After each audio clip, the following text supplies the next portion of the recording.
What happens when a man takes the devil to federal court and the case gets dismissed on a technicality?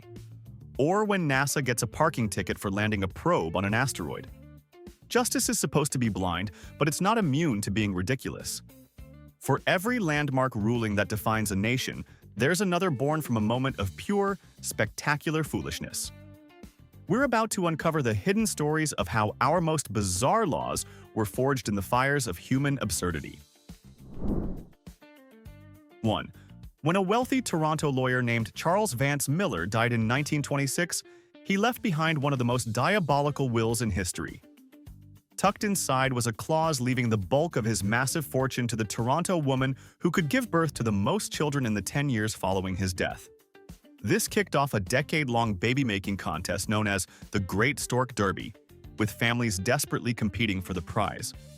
The will was challenged in court for years as being against public policy, but the courts ultimately upheld it. The fortune was split between 4 women who had each managed to have 9 children, a bizarre legal precedent proving a person's last will can be used to orchestrate a decade of chaos from beyond the grave. 2.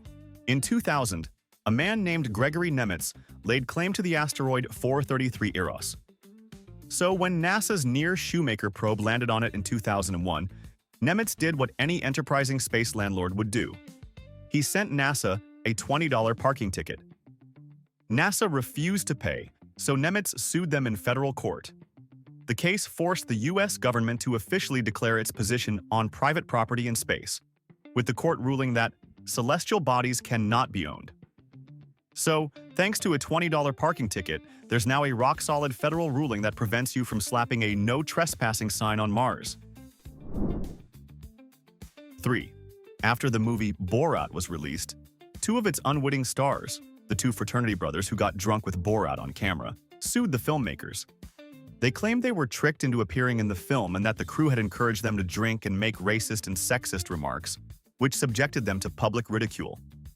The court, however, was not sympathetic. The judge dismissed the case, pointing to the release forms the students had signed. The ruling was a massive victory for Sacha Baron Cohen and his style of comedy, legally affirming that if you're dumb enough to sign a waiver before getting blackout drunk on camera, you can't sue someone for showing the world how dumb you are. 4. It's a classic law school legend that is 100% real. 2 men, Lucy and Zamer, were drinking in a bar. Lucy jokingly offered to buy Zamer's farm for $50,000. Zamer, thinking it was a gag, wrote a contract on the back of a restaurant check and had his wife sign it. When Lucy tried to enforce the sale, Zamer argued he was drunk and joking.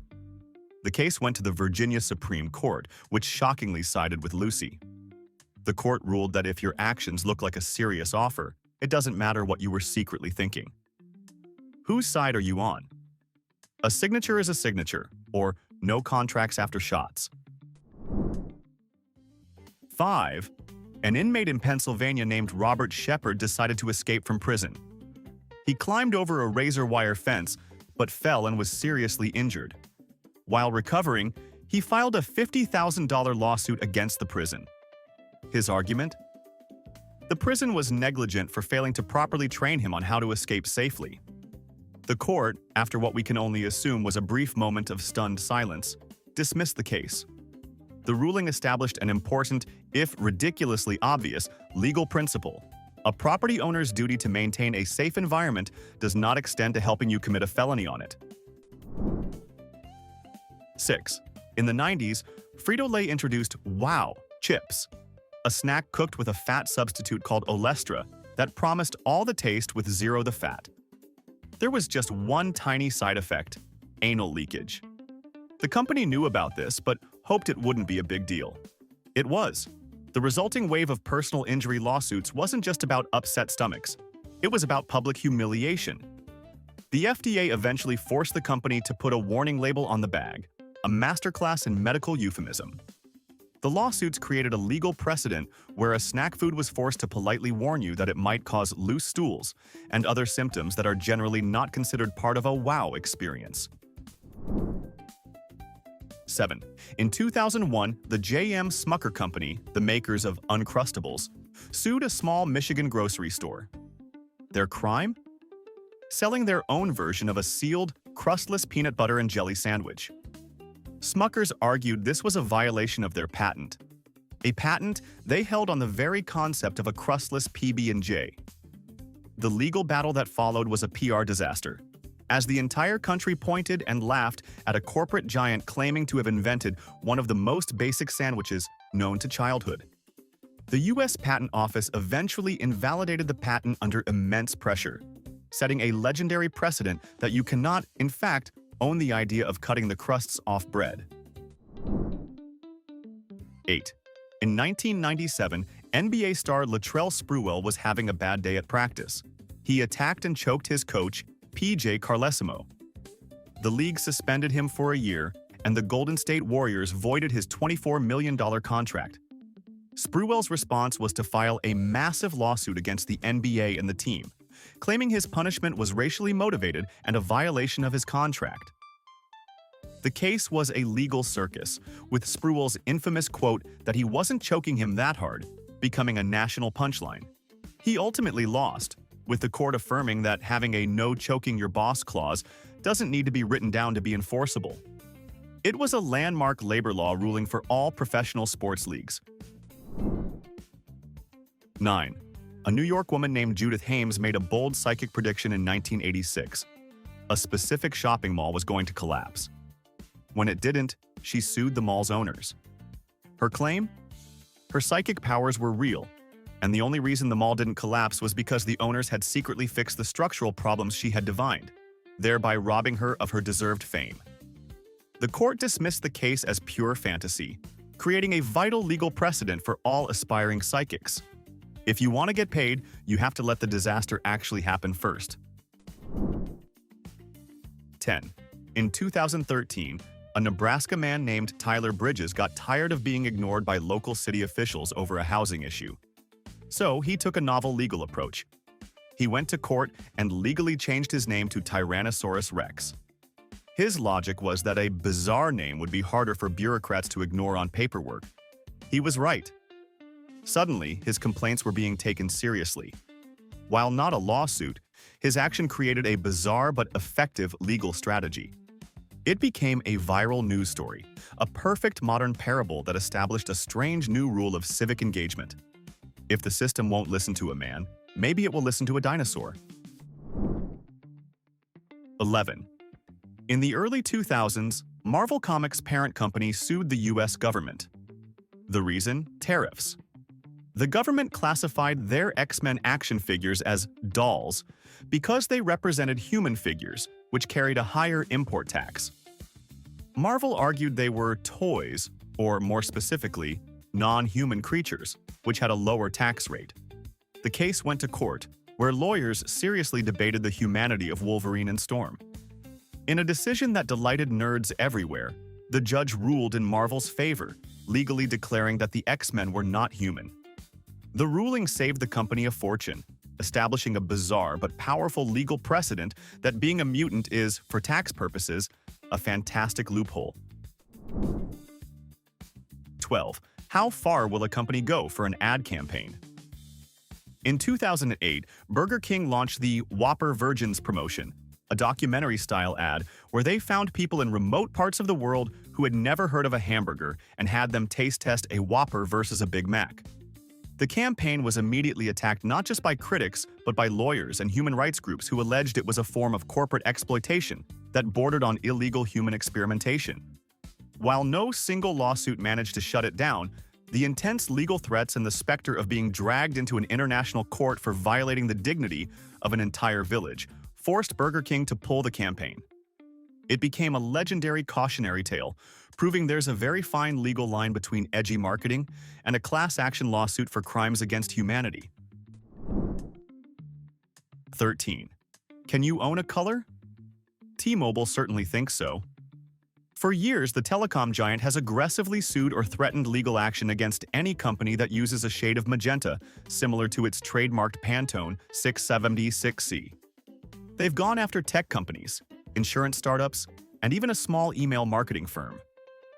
These cases force the legal system to repeatedly define the limits of trade dress protection. While T-Mobile has often won, the battle established a strange legal reality where a multi-billion-dollar corporation can essentially claim ownership of a specific wavelength of light and then sue you for looking at it the wrong way.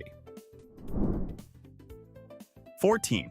In 2007, a man in Denver, Colorado sued the city for $2 million. He wasn't a victim of crime or police misconduct. He had slipped on goose poop in a park and injured his wrist. He claimed the city was negligent for not cleaning up after its massive goose population. The city's defense was simple and brilliant. The geese are wild animals protected by federal law, and the city has no more duty to clean up their droppings than it does to tidy up after squirrels. The court agreed, dismissing the case. Who should clean up after wild animals, the city or your shoes? Pick a side. 15. In the 1980s, during the peak of the Satanic Panic, a woman named Patricia Pulling sued the makers of Dungeons & Dragons. She claimed the game was a manual for satanic worship that had a dangerously corrupting influence on young minds. Her lawsuit alleged the game's creators were negligent for unleashing a product that could teach witchcraft and open gateways to actual evil forces. The court ultimately dismissed the case, ruling that the game was a work of fiction protected by the First Amendment. The decision was a crucial blow against mass hysteria, with the court legally drawing a line in the sand between a fantasy game and an actual demonic invasion. 16. Is a car a character? In 2015, a federal court had to answer that question. DC Comics sued a man named Mark Towell who was building and selling replicas of the Batmobile from the 1966 TV show and the 1989 movie. Towell argued that a car is just a car, and you can't copyright a useful object. DC Comics argued the Batmobile was a character in its own right, with a distinct personality and physical traits. The court sided with DC Comics, ruling that the Batmobile was in fact a character worthy of copyright protection. The decision established that a fictional car can have more legal personality rights than some actual people. 17. In 2009, a man in Oregon named Jesse Dimmick kidnapped a young couple and held them hostage. The couple eventually escaped after Dimmick fell asleep. After he was convicted, Dimmick did something truly audacious. He sued his former hostages for $235,000. His claim?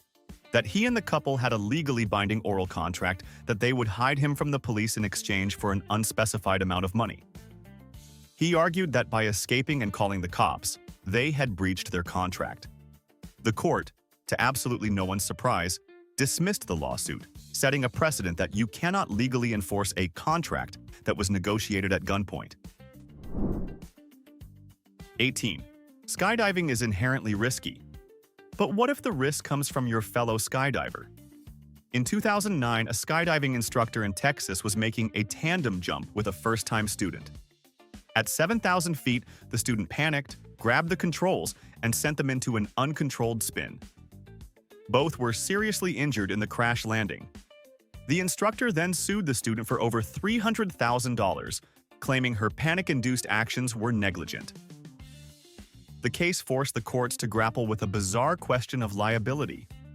It was a legal battle that had to determine if freaking out while falling out of an airplane counts as a legitimate legal defense.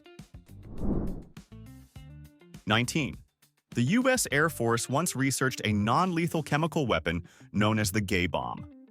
The theory was that it would release a cloud of potent aphrodisiacs over enemy soldiers, making them sexually irresistible to each other. Years later, an Ohio man sued the Department of Defense. He claimed that the military had stolen the idea from a proposal he had submitted to them a decade earlier. The military, in a stunning non-denial, simply stated the proposal was no longer of interest. The lawsuit, though eventually dismissed, created a surreal moment in legal history where a federal court had to seriously consider a copyright dispute over a weapon of mass seduction. When a courtroom debates a gay bomb, are we litigating defense policy or auditioning sketch comedy? 20. We've all blamed our parents for something. But in 2016, a 32-year-old man in Italy took it to a whole new level. Despite having a part-time job, he sued his parents, demanding they continue to fully support his lifestyle because, well, he just didn't feel like being a grown-up yet. He argued he had a legal right to their money. The case went all the way to Italy's Supreme Court, which had to officially pause its work on things like organized crime to address this man-child's allowance dispute. In a landmark ruling, the court finally told him to get a job, declaring that adult children do not have a legal right to be financially supported by their parents. The verdict wasn't just a family matter. It was a national legal precedent that drew a clear line between parenting and enabling a human houseplant. 21. Robert Kearns, an engineering professor, invented the intermittent windshield wiper and showed it to Ford. Ford said they weren't interested, then promptly put a nearly identical system in their cars. Kearns then embarked on a decades-long, obsessive legal war against Ford and other automakers for patent infringement. He acted as his own lawyer for much of it, becoming a folk hero. He eventually won settlements worth over $30 million, but the battle consumed his entire life. His case proved that you can beat a corporate giant, but you might have to sacrifice your own sanity just to get paid for inventing one of the most annoying features on your car. 22. Is a tomato a fruit or a vegetable? In 1893, this question went all the way to the U.S. Supreme Court. A tomato importer, John Nix, sued the city of New York to recover back tariffs he'd been forced to pay. The law imposed a tax on imported vegetables, but not on fruits. Nix's lawyers argued that, botanically speaking, a tomato is a fruit. The government argued that in the common language of the people, it's served with dinner, not for dessert. The Supreme Court unanimously agreed with the government. The case of Nix versus Hedden established a powerful legal precedent. For the purposes of law and taxes, the dictionary doesn't matter as much as what you'd put in a salad. 23. For over 50 years, the makers of Listerine mouthwash ran one of the most successful ad campaigns in history, claiming their product could prevent and cure colds and sore throats. The Federal Trade Commission finally had enough of this and sued them for false advertising. The company fought back, but couldn't produce a shred of scientific evidence. In a landmark 1975 ruling, the court not only ordered them to stop making the claim, but forced them to spend $10 million on corrective advertising that explicitly stated, Listerine will not help prevent colds. It was a legal smackdown that established the government's power to make a company publicly admit it was lying to you. 24. In 1984, the city of Baltimore woke up to a nightmare. Their beloved Colts football team had packed up in the middle of the night and moved to Indianapolis. The city's response wasn't just sadness, it was a lawsuit. Baltimore sued the team and the entire NFL, using the power of eminent domain to try and seize the team back, as if it were a piece of public property like a highway. The courts ultimately rejected the argument, ruling that a city can't just legally confiscate a private business, even if that business is the heart and soul of the town.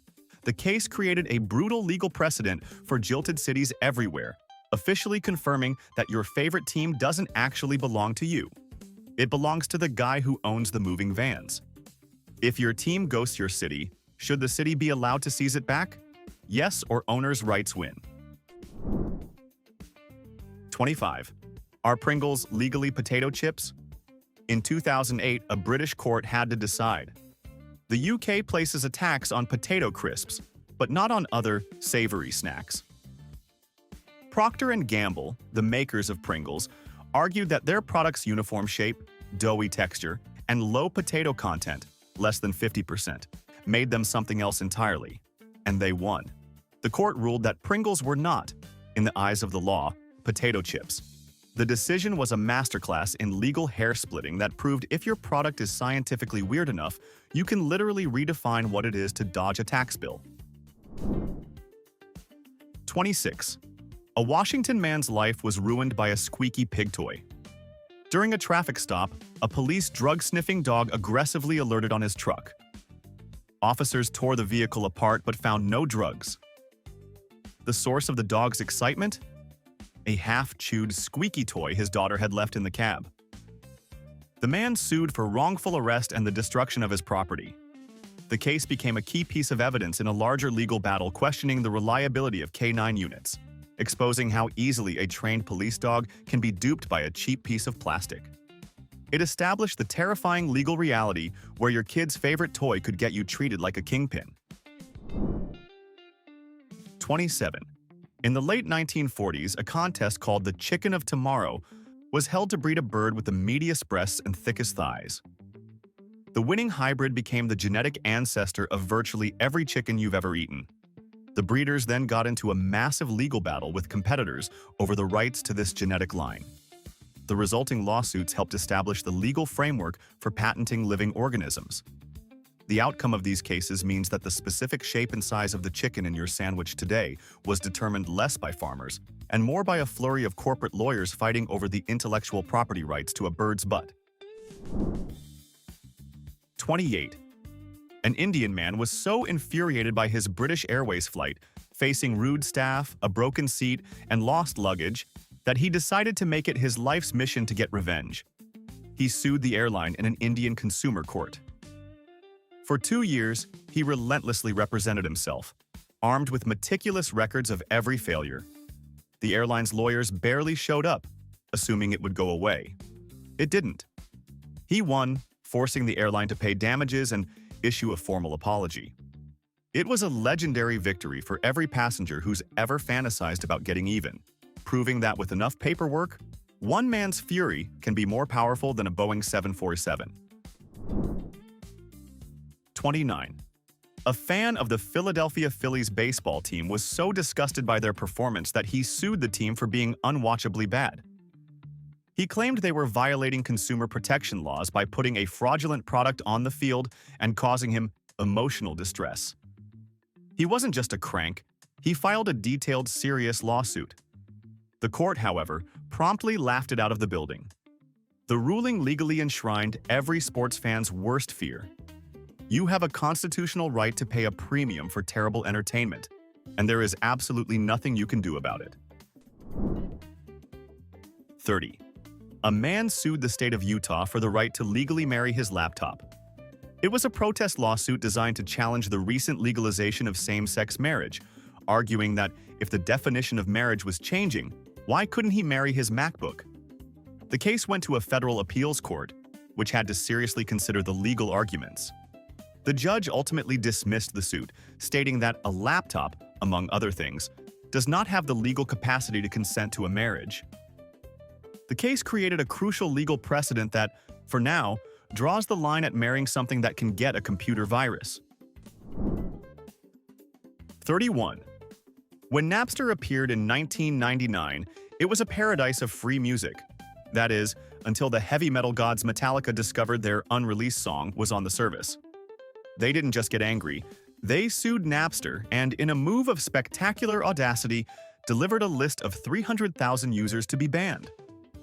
The resulting lawsuit was a cultural war zone, pitting millionaire rock stars against their own teenage fans. The court sided with Metallica, killing Napster in its original form. But the verdict was a hollow victory. They won the battle, but in doing so, they provided millions of dollars in free marketing for the very idea of digital piracy that would soon conquer the world. 32. In 2010, a SeaWorld trainer, Don Brancho, was killed by an orca named Tilikum during a show. The tragedy sparked a landmark legal battle. The U.S. Occupational Safety and Health Administration, or OSHA, sued SeaWorld, arguing that working in close contact with killer whales was an inherently unsafe workplace. SeaWorld fought back, claiming it was an accepted risk. The court ultimately sided with OSHA. It was a landmark ruling that officially reclassified a 10,000-pound ocean predator from family-friendly entertainer to the most predictable OSHA violation in history. 33. In the 1980s, the Cabbage Patch Kids doll craze turned into a full-blown national crisis, with parents literally fist-fighting in the aisles of toy stores. This chaos led to a wave of lawsuits against retailers, not for the dolls themselves, but for bait-and-switch advertising and the failure to provide security for the riots they had created. The cases forced the courts to define a store's responsibility for crowd control, creating new legal standards for managing major sales events. It was a bizarre moment in legal history where a series of lawsuits over a doll with a cute, cherubic face ended up creating the modern legal playbook for managing mob violence. 34. In 1971, a Pennsylvania man named Gerald Mayo filed a federal lawsuit against Satan and his staff. His claim? That the Prince of Darkness had deliberately placed obstacles in his path, causing his downfall and violating his constitutional rights. The court, with a remarkably straight face, treated the case with solemn procedural gravity. The judge ultimately dismissed the lawsuit, but not because it was insane. He dismissed it because the U.S. Marshals couldn't physically serve Satan a summons, as the plaintiff had failed to provide an address. So, the devil remains undefeated in federal court, not through divine intervention, but thanks to the same bureaucratic loophole that gets you out of a speeding ticket. If you could sue any supernatural being, who gets served first? And for what? 35. In 2017, an Australian engineer sued his former supervisor for over $1 million. The reason? Years of relentless bullying, the most extreme example of which was the supervisor repeatedly entering his small, windowless office just to fart on him. The case wasn't a joke. It was a serious lawsuit for psychological damages. The legal battle went all the way to a court of appeal, where judges had to solemnly deliberate the legal ramifications of weaponized flatulence. The court ultimately sided with the engineer, awarding him a massive settlement. The ruling created a stunning legal precedent, officially confirming that a fart, when deployed with malicious intent in a workplace, isn't just rude. It's a legally recognized act of assault. 36. In the late 2000s, Google's Street View cars were driving down every road on Earth taking pictures. But they were doing something else in secret. The cars were equipped with antennas that were actively sniffing and recording data from unsecured Wi-Fi networks they passed, collecting emails, passwords, and personal documents. When this was discovered, Google was hit with a massive class action lawsuit for illegal wiretapping. The company claimed it was an accident. The courts disagreed, forcing Google to pay millions in fines. It was a landmark privacy case that established the terrifying precedent that the biggest threat to your privacy might be the dorky-looking car mapping your neighborhood. 37. Sluggers, the mascot for the Kansas City Royals baseball team, used to entertain fans by launching hot dogs into the stands with an air gun. In 2009, one of these foil-wrapped projectiles hit a fan in the eye, causing a detached retina. The fans sued the team for negligence. The team's defense was assumption of risk, the idea that fans know things might fly into the stands. The case went all the way to the Missouri Supreme Court. The court ultimately sided with the team, ruling that the hot dog hazard is a risk you accept when you buy a ticket. The verdict legally confirmed that being at a ballpark means you assume the risk of being assaulted by both flying baseballs and weaponized concession food. 38. In 1940s Los Angeles, the zoot suit was a symbol of defiance for young Mexican Americans. It was also seen as unpatriotic by white servicemen.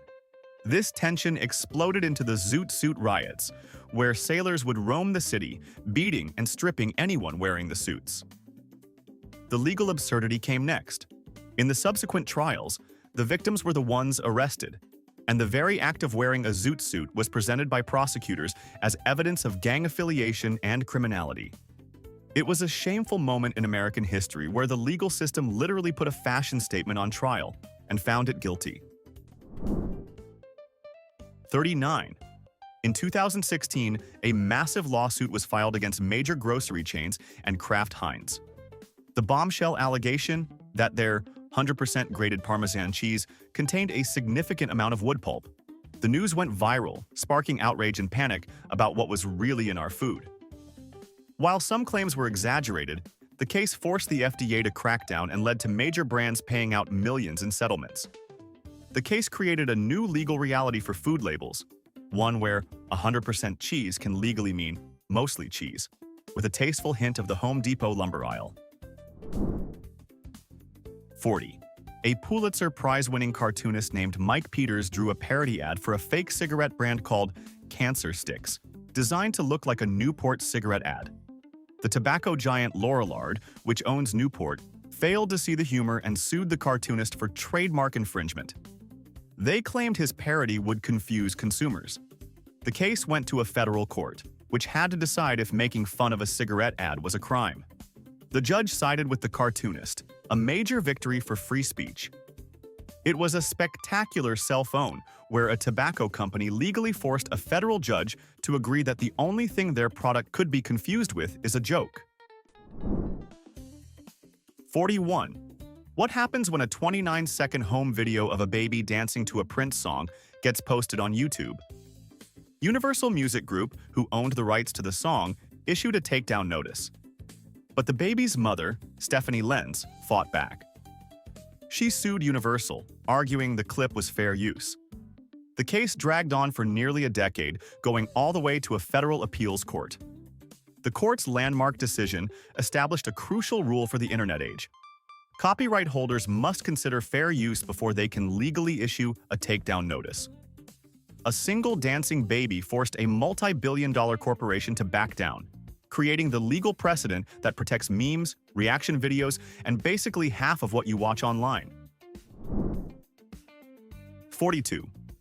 In 2017, a Texas man sued his date for $17.31 for texting during their entire movie date. Brandon Vesmar claimed her direct violation of theater policy had ruined his viewing of Guardians of the Galaxy Volume 2. The lawsuit he filed became an international viral sensation, a perfect storm of modern dating frustrations and legal pettiness. While the woman eventually paid him the money to make it stop, the case became a landmark in the unwritten law of dating, forever proving that while justice may be blind, she absolutely hates it when you're on your phone during the movie. 43. Can you trademark a smell? Hasbro, the company behind Play-Doh, decided to find out. In 2018, they successfully filed a trademark for the toy's iconic, sweet, slightly musky scent. The legal filing describes it as a combination of a sweet, slightly musky, vanilla-like fragrance with slight overtones of cherry and the natural smell of a salted, wheat-based dough. The U.S. Patent and Trademark Office agreed, giving Hasbro a legal monopoly on that specific smell. The case created a bizarre precedent that officially allows a company to own a piece of your childhood nostalgia, one sniff at a time. 44. An Alabama judge named Herman Thomas had a problem. He tripped over a warped floor mat in a government building and broke his wrist. He did what any reasonable person would do. He sued the county for $5 million. The case reeked of a conflict of interest, with a sitting judge leveraging his position to demand a massive payout from his own local government. The ensuing public outrage was so intense that it led to a formal investigation into his conduct. The case became a poster child for judicial abuse, proving that sometimes the person who knows the law the best is also the most qualified to shamelessly exploit it. Should judges be banned from suing their own jurisdictions? Yes, or case by case. 45. A woman in New York paid a psychic nearly $1,000 to perform a spiritual cleansing and remove a curse that a jilted ex-lover had supposedly placed on her. When the curse remained stubbornly unremoved, the woman sued the psychic for fraud and malpractice. The case put the entire business of psychic readings on trial. The court ultimately threw out the lawsuit, ruling that psychic services are for entertainment purposes only, and their effectiveness cannot be legally proven or disproven. The decision established a powerful legal shield for the entire psychic industry, officially declaring that a broken promise from a fortune teller is not a breach of contract. It's just a really bad day. 46. In the 1980s, a legal advocacy group calling itself the Cetacean Community sued the U.S. Secretary of Commerce. The group claimed to legally represent all of the world's whales, dolphins, and porpoises, arguing that government-approved sonar testing was harming their clients. The case went all the way to the Supreme Court, which had to grapple with the question, does a whale have legal standing to sue the U.S. government? The court ultimately ruled that no, an animal cannot be a plaintiff in a federal lawsuit. The decision drew a clear, if disappointing, line in the sand, legally confirming that if you want your day in court, you have to be able to actually walk into one. 47. What's really in your all-natural sparkling water? In 2018, a class action lawsuit was filed against LaCroix, alleging that their seltzer contained synthetic ingredients used in cockroach insecticide. While the ingredient in question, linalool, is naturally occurring in some plants, the lawsuit claimed LaCroix's version was artificial. The case became a viral PR nightmare, tapping into consumer fears about deceptive labeling. While the suit was eventually dropped, the damage was done. It was a landmark case in the food wars that proved a single, unproven lawsuit can tarnish a beloved brand overnight by simply connecting the words cockroach and your favorite drink. 48. What if you could rent a judge? In California, you can. The state has a controversial system that allows wealthy litigants in civil cases to hire retired private judges to hear their cases, avoiding the backed-up public court system. This practice was challenged in a lawsuit claiming it created an unconstitutional two-tiered system of justice, one for the rich and one for everyone else. But the courts have repeatedly upheld the practice. The rulings have solidified a bizarre legal reality where justice isn't just blind, it's also available for private bookings. 49. In 2003, Barbra Streisand sued a photographer for $50 million, demanding he remove a picture of her Malibu mansion from a public collection of 12,000 photos documenting coastal erosion. Before the lawsuit, the specific photo had been viewed exactly 6 times. After she sued, news of her attempt at censorship went viral, and the photo was viewed by millions. She lost the case and had to pay the photographer's legal fees. It was a legendary legal self-own that gave us the term the Streisand effect, forever proving that the most effective way to announce something to the world is to sue to keep it a secret. All right, 49 cases down, 1 to go. But before our final exhibit, it's time for the final verdict. The award for the most spectacularly audacious lawsuit in human history goes to the inmate who sued the prison for failing to train him to escape safely. Why this one? Because it represents the absolute zenith of weaponized victimhood. It's a legal argument so profoundly, beautifully insane that it loops back around to being a work of genius. He wasn't just suing for damages, he was demanding better customer service for his own jailbreak. Do you agree with our verdict? Or did another case reach an even higher level of legal absurdity? Let us know your pick in the comments. And now, for our final number. 50. What, legally speaking, is soup? In the 1960s, the U.S. government sued the Campbell's Soup Company, claiming their condensed soup cans were deceptively underfilled and violated federal law. Campbell's defense was pure genius. They argued that the can didn't contain soup at all. It contained a soup-making kit. According to them, it only became soup when the customer went home and added water. In a stunning decision, the court agreed. It was a multi-million-dollar legal victory that was built on the philosophical argument that a can of soup isn't actually soup, legally confirming that the most important ingredient in their product is a loophole. So, from lawsuits against the devil to legal battles over dancing babies, the law is clearly not a straight line. It's a chaotic, hilarious, and often deeply weird reflection of our own glorious absurdity. These cases are more than just funny stories.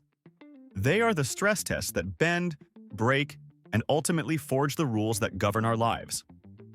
What is the most ridiculous lawsuit you've ever heard of that we missed? Let us know in the comments. And if you enjoyed this descent into legal madness, make sure to subscribe and turn on notifications so you don't miss our next exploration of the world's most fascinating stories.